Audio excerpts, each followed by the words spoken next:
Hello, everyone. Welcome to the fourth episode of the Top Cut Pod. You are joined here by Juan Pablo Ipiales and my amazing co-host, returning from a bit of a break, Lucas Ward. Lucas, how are you doing? Thanks. Doing all right. How are you? I'm pretty good. I think we've Yeah, both been good.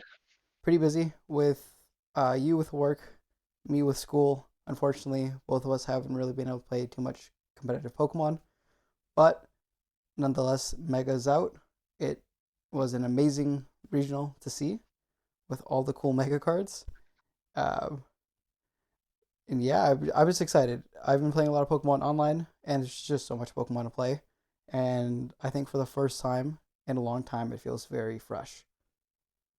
Yeah, Mega brought out a lot of like really playable cards. So seeing how much that has shifted the meta, maybe not a ton because like Gardevoir is still Gardevoir, but there's new decks now, which hasn't been a thing for a while, and new engines to like draw cards. Just a lot of cool new techs and decks, which I think is awesome. Awesome to see. Yeah, I mean, honestly, it's gonna be really fun. I think going forward with the Mega format to see what else people cook up. Like, talk about a bit more, like with Tord Reckless, Mega Absol box deck, which was already such a cool innovation. I think with more Mega cards releasing, things to be a lot of fun, especially with Mega Gengar, which we'll get into a bit later. But to introduce this episode, essentially we're going to be going through the October League Challenge meta. We'll then talk a bit about Milwaukee Regionals, give our thoughts about like the current meta and how everything's kind of shaping up with the release of Mega Evolutions. And then, since unfortunately both of us didn't play any competitive Pokemon in the past month, we'll just go ahead and give some clothing thoughts on some discourse regarding a bit about a couple problems that people are finding, especially with trying to get Psyduck, and just kind of overall, even kind of looking into future regionals and how we expect the meta to shape up.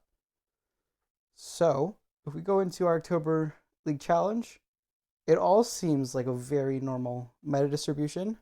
For context, Top Shelf hosts league challenges on Thursdays. So that's right before the new set's usually legal, which in some cases is very cool, especially because we usually have a pretty cool league challenge right before rotation, um, which was really fun because I remember I went to that one.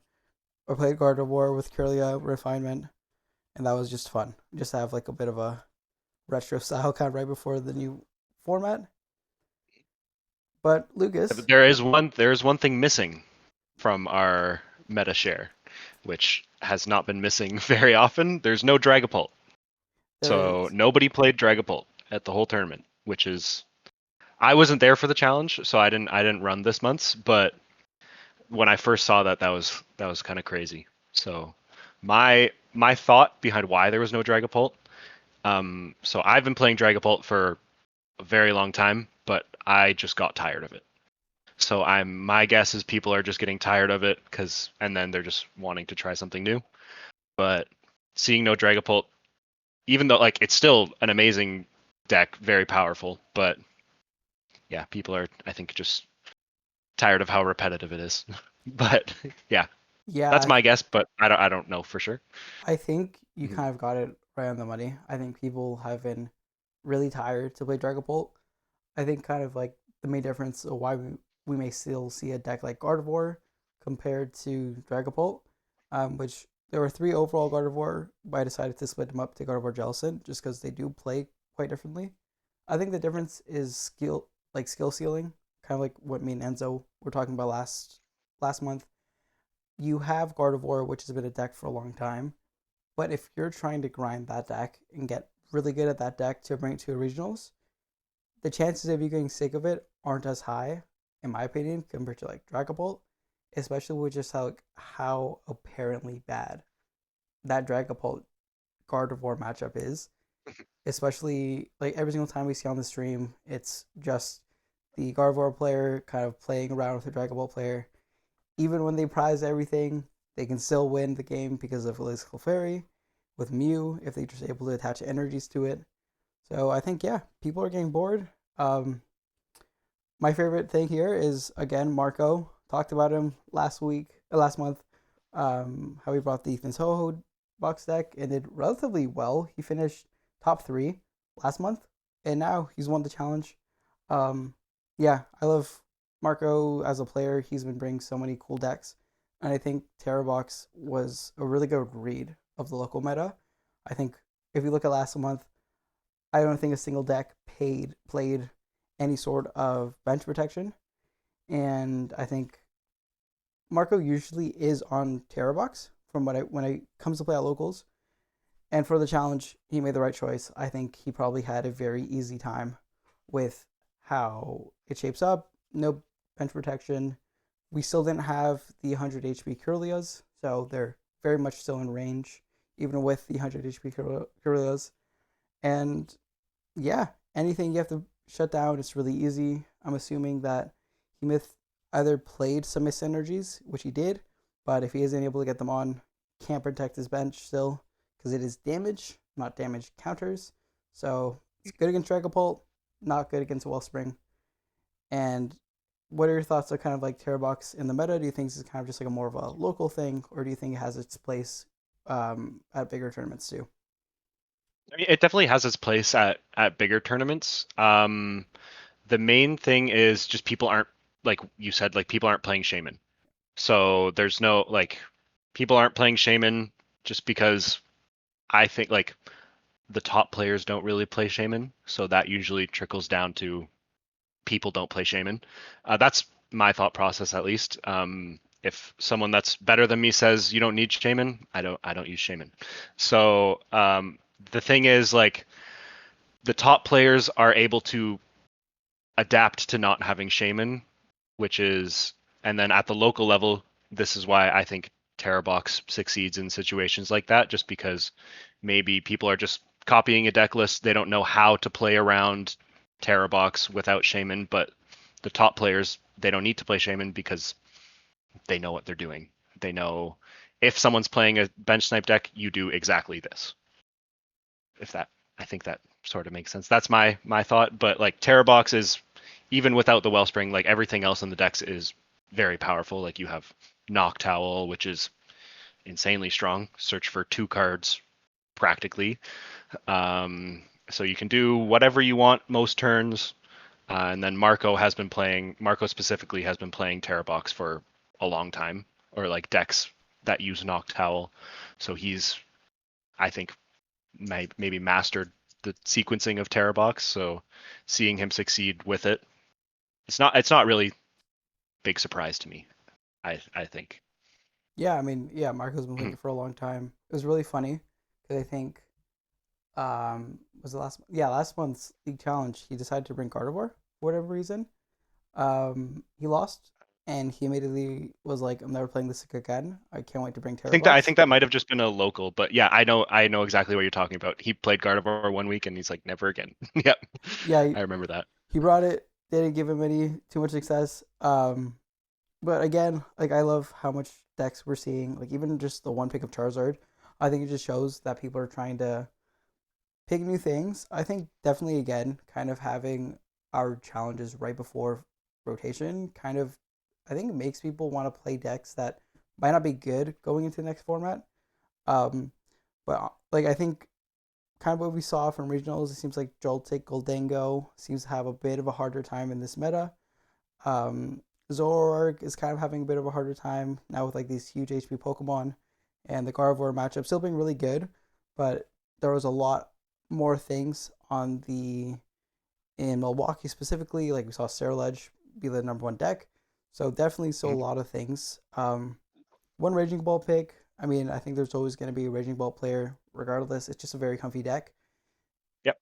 In the Mega format, I've I've been playing a lot of Mega Venusaur online because I think the deck's just really fun. Yeah. Um, and I think actually at the local level, it's a pretty good read because if everyone's gonna start bringing Charizard, everyone's gonna start bringing Zoroark. Even if people wanted to like try Garchomp out, So I see in the future is a lot of Mega Absol, the near future, for sure. So again, what you said, Mega Venusaur just beats that deck. yeah. So I think yeah, it's a great play. So like that at the local Mm. level, meta probably not, and the decks are really slow. Sets up like 50% of the time. Yeah. Um, but yeah, like pretty similar in compared. Like honestly, Dragapult's kind of like the biggest thing compared to the last meta.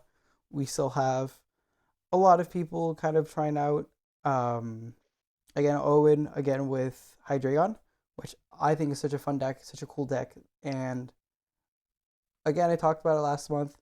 I think it's really cool when we have like our locals, specifically people like Owen and Marco, who kind of like have always played off meta decks.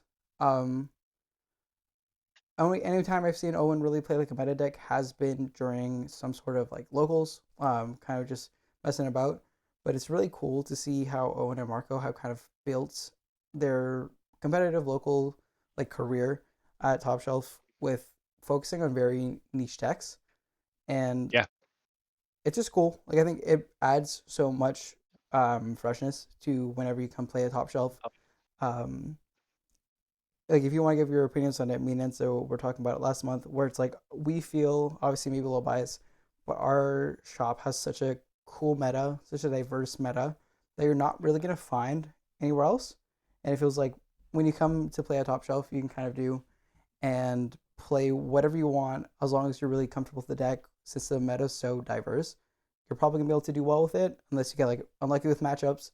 Um, like if I were to ring Venusaur, I think he could do pretty well. But if I get hit with Cerulege, then that's just tough. It's just a tough matchup, really. Yeah. Yeah, I think like our locals are great. Just I think they really capture what locals should be, where it's just like just bring whatever is fun and play it. Where I know like a lot of locals that I go to, they're very competitive. So everybody's just playing copy and paste what won the last regional. So it gets kind of boring.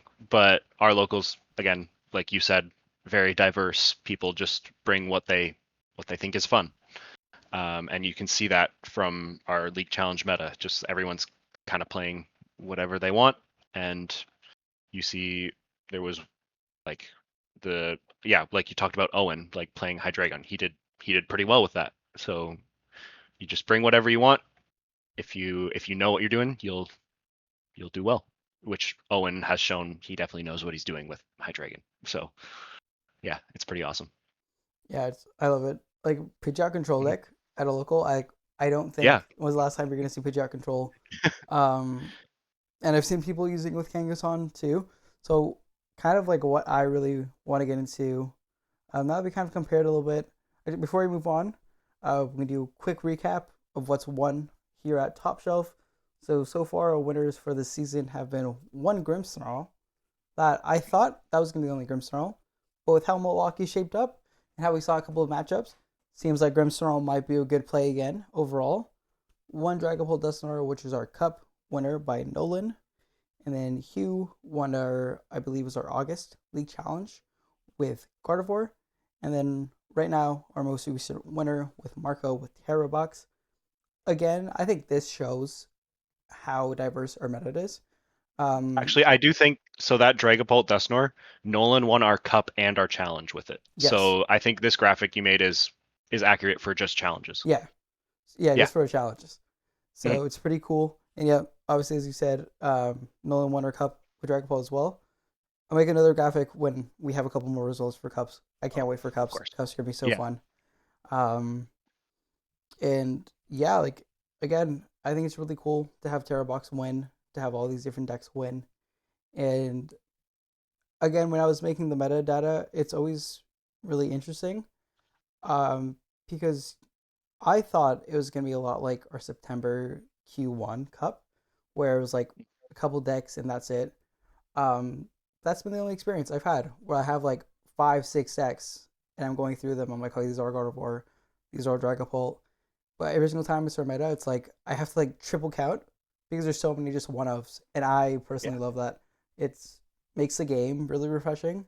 Um, and even like I think you're seeing that online, because I don't know how often you play online, but online is the only format I really play. So even like Master Ball League, you're seeing a bunch of different decks. You're seeing people kind of Yeah. Oh try yeah. out a lot of new things. Obviously, with Milwaukee, you see a lot of the Mega Absol box. You're seeing a bit more Charizard now, but it's still really refreshing compared to, I want to say, unfortunately, when everyone has the most amount of free time over the summer, the meta felt so slow, so boring, so repetitive. Got pretty tired of online during the summer. It's just Dragapult, Dragapult, Dragapult, Dragapult.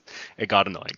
But Yeah, yeah, exactly what you're saying. It's diverse, which is great to see. Yeah. yeah. So definitely, again, it's very cool to kind of look forward to a bit of what the format might look like. But now we can move on to Milwaukee regionals, which Bigger sample size. yeah, a lot more people, Yeah. a lot stronger players. Mhm. Um, unfortunately, I think a couple of people over locals went to Milwaukee. I think Chris did. Yeah. I know Riley McKay did.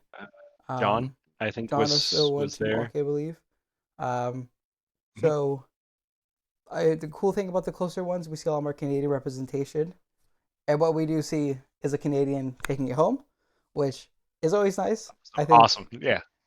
especially because I think last season two Americans won the Canadian regionals, which always sucks Okay. because we Yeah. have two. So it Yep. kind of sucks because we don't have that many opportunities. Maybe only one this year, which is sad. But hopefully they announce another Canadian regional. Hopefully, it seems like Yeah. Vancouver seems to be not wanting to pop its head around, which is Yeah. a little nerve wracking. Montreal. Yeah. I'm hoping there's another one for sure, but we'll see. Montreal would We'll be see about actually, that. Yeah. I think, honestly, dream destination for so many people. I think like That would even be for awesome. me, Yeah. which like I'm in school, obviously I work and everything, but flights doesn't matter how much you budget for them. Flights are expensive, especially out to Vancouver. So if I could find somewhere I can drive in Canada, I will definitely be there. Montreal would be a fantastic spot. Maybe somehow someone Yeah. from TPCI is watching us. Yeah. They could put in a good Be word pretty cool. for Montreal. Yeah. Yeah, Lucas, how about you kind of take away and like give us your initial thoughts on the top eight here at the Milwaukee Regionals? Yeah. So first let's talk about Jackson taking it down with Charizard. I think Charizard, a couple of my friends were talking about how good of a play they thought Charizard was for this regional. Just with how popular Gardevoir has become, just having a dark typing is very powerful right now. Um, just you saw like we saw in the finals of the regional. If you watched it, it was not close. Like it was just Charizard just really showed how good of a matchup that is against Gardevoir. So great meta call. I know Jackson has like he plays Charizard. Like I can't remember a regional in the past where he hasn't been playing Charizard. So he's definitely he's definitely mastered Charizard, so he knows exactly what he's doing. And then of course Gardevoir is second and third and seventh. Just even though like it was known that Charizard was such a good play and Grimmsnarl as well, Gardevoir just keeps showing how powerful it really is. Three in the top eight. And then three of the Mega Absol box, which is very cool. Like when the deck first popped up on my Twitter feed, I was confused. Like I was just confused. Like why is Tord bringing this to Pittsburgh? Like I don't understand what's happening. Or not Pittsburgh, sorry, Milwaukee. And then I realized how good it actually is. But all I've heard is like I saw it and I'm like, ooh, I really want to try this. And then I heard how difficult it is.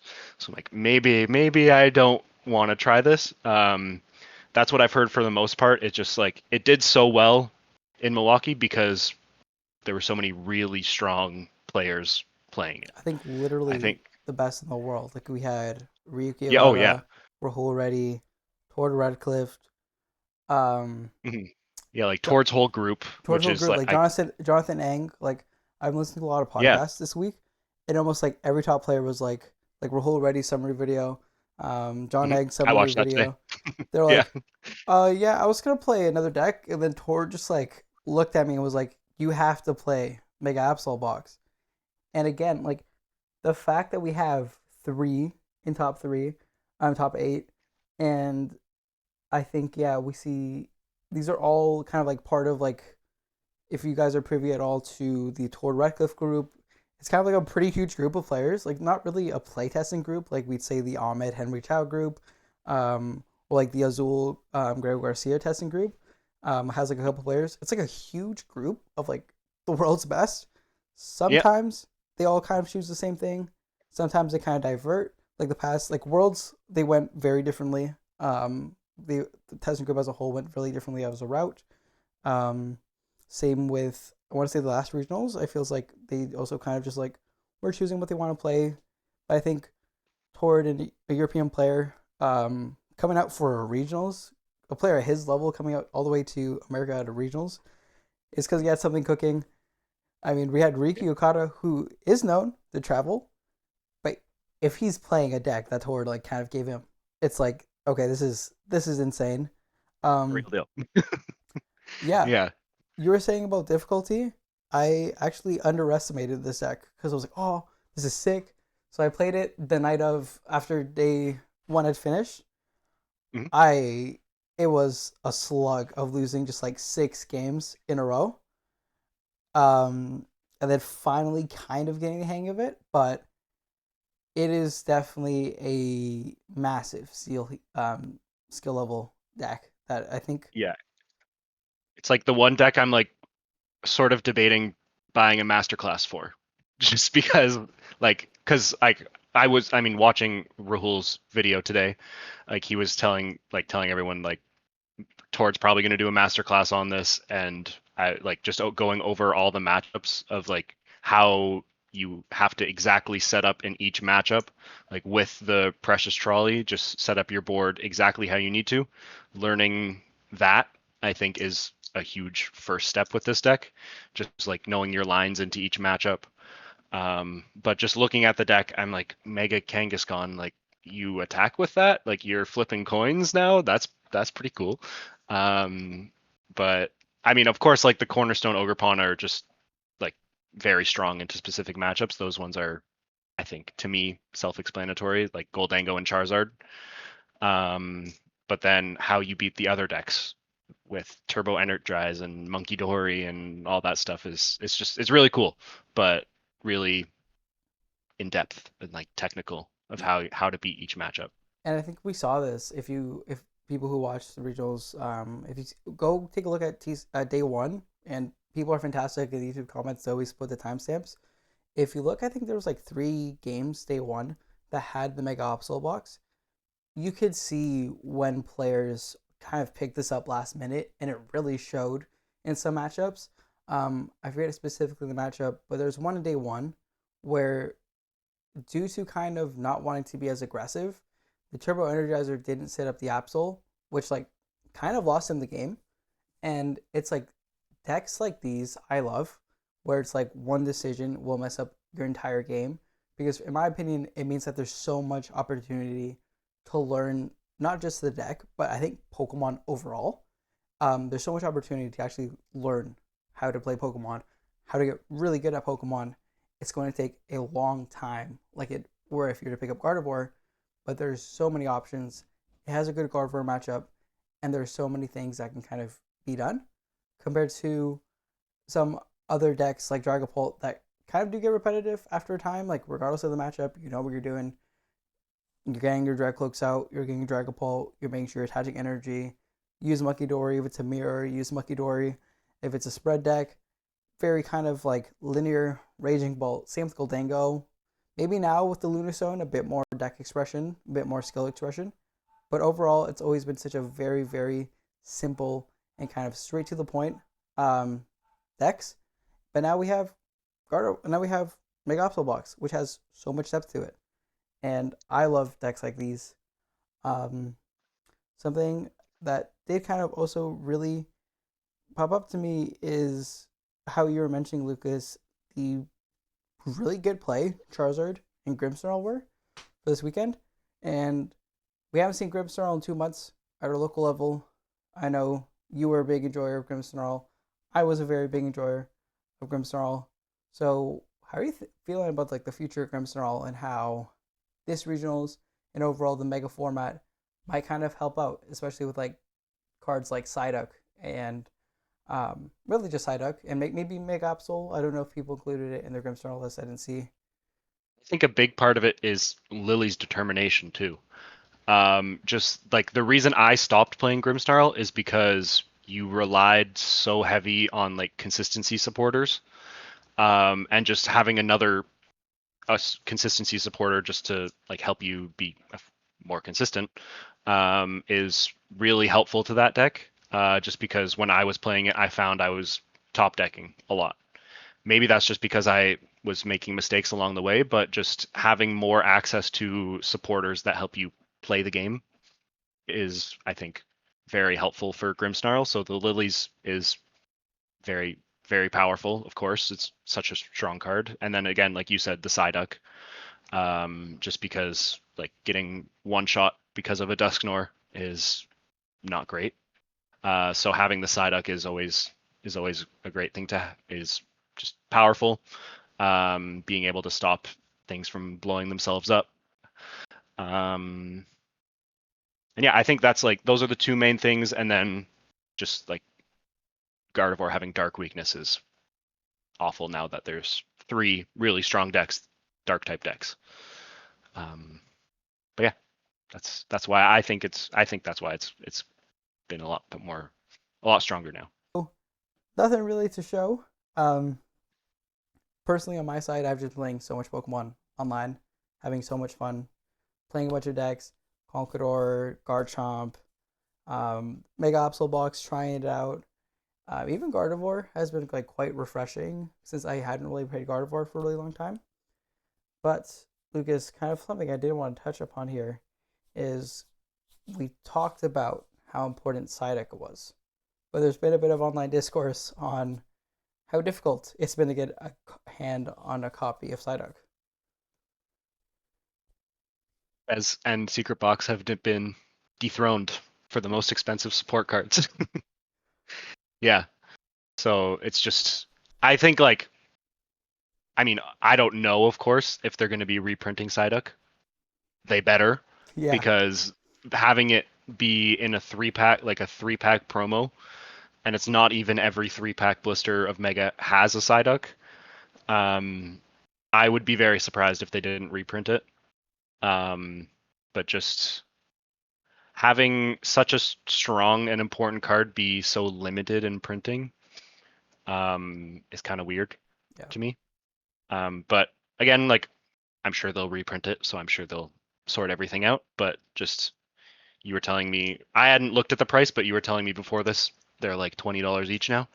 I think So it's I'm very USD too. So you. Oh my god, it's like that's 20 because wild. like yeah, it's like probably 25, 26, which Yeah. is ridiculous Hmm. for such an important playable card. And Yeah. So I also want to be like very like optimistic, like you are, like being oh they're gonna reprint it. They didn't reprint Frez and Prismatic Evolutions, and I thought that was their time that they're gonna do it. There's so many reprints that we got Prismatic Evolutions, and then no Fez. Shrouded Fable is still the only run that has Fez, and I'm kind of like, what are we doing here? Um, yeah, I guess Fez did come out in the Dragapult deck, so there was kind of a reprint if you could get a Dragapult deck because they were really hard to get. Um, but yeah, we'll see. We'll see how it goes. I mean, I guess it also was reprinted in prize packs, but again, that's not an easy card to pull from a prize pack. Not easy card, yeah. Um, Also, not cheap to buy. I think they're also oh, going for for like sure. Yeah. $60, which I think it's more than like the IR for it, which Mhm. just goes to show you how crazy kind of Pokemon is in a financial state. But also like, yeah, $20 for a Psyduck, it At feels least you only need one. yeah, At least you only need one, which is it's not a 4 of card, yeah, which I guess is the silver lining, but it is for is sure. that the way to use silver lining? But yeah, I think so. anyways. Yeah, slight silver lining is that you only need one Psyduck, one Fez, Hmm. um, but One still secret box. one secret box. Yeah, I hope. I Hmm. mean, Trainer's Toolkit's coming out, so I know it's gonna be more Fez reprints, which is always great.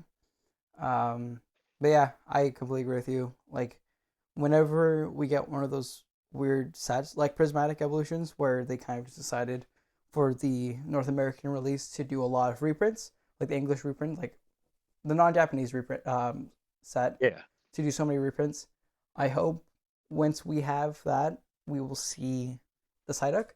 Um, because yeah, the card is like so power. Like that's why we see Charizard winning this. of course, like also at Milwaukee, very little Dragapult was chosen. I don't even think it was in the day one drafts at all. But still, I think a part of that is because people knew that Psyduck was going to be out there. They knew people were going to be playing Psyduck.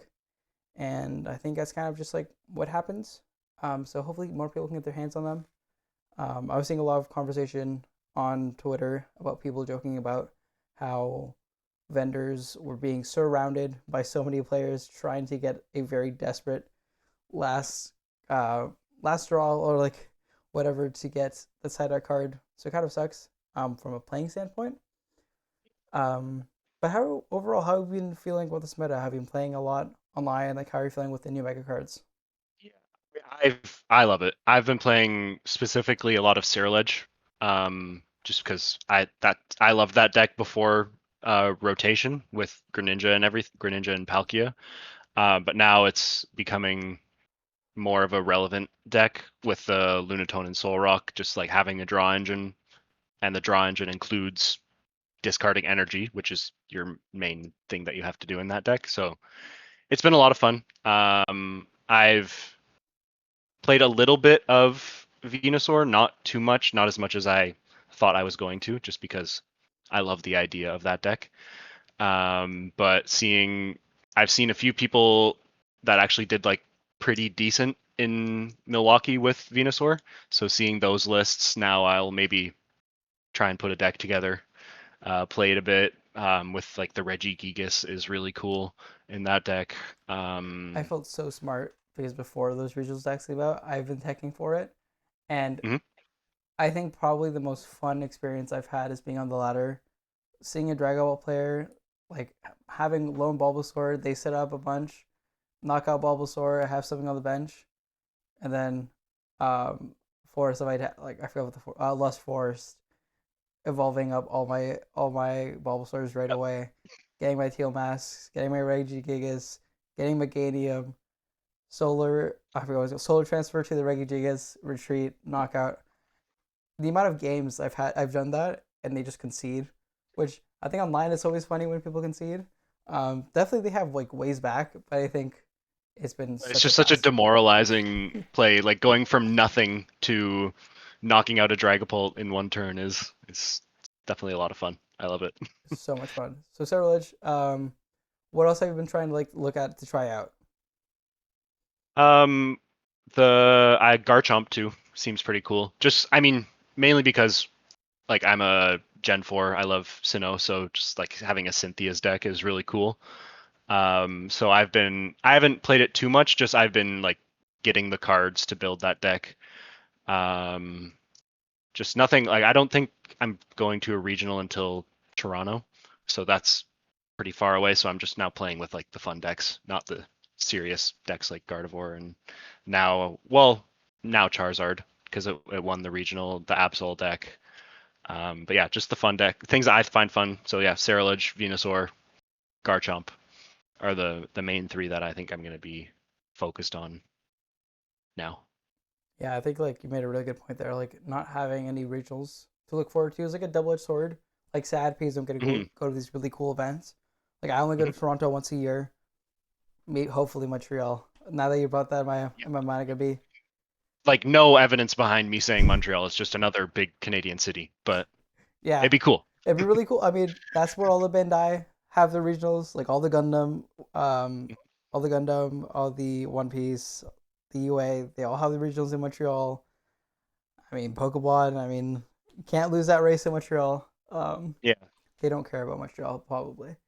Uh, but yeah, I think you touched on a really important thing, like being able to just like play these fun decks. I think has kind of brought me back more into Pokemon, and like just being able to like play whatever. Like I've been playing a bit of Mega Lucario too.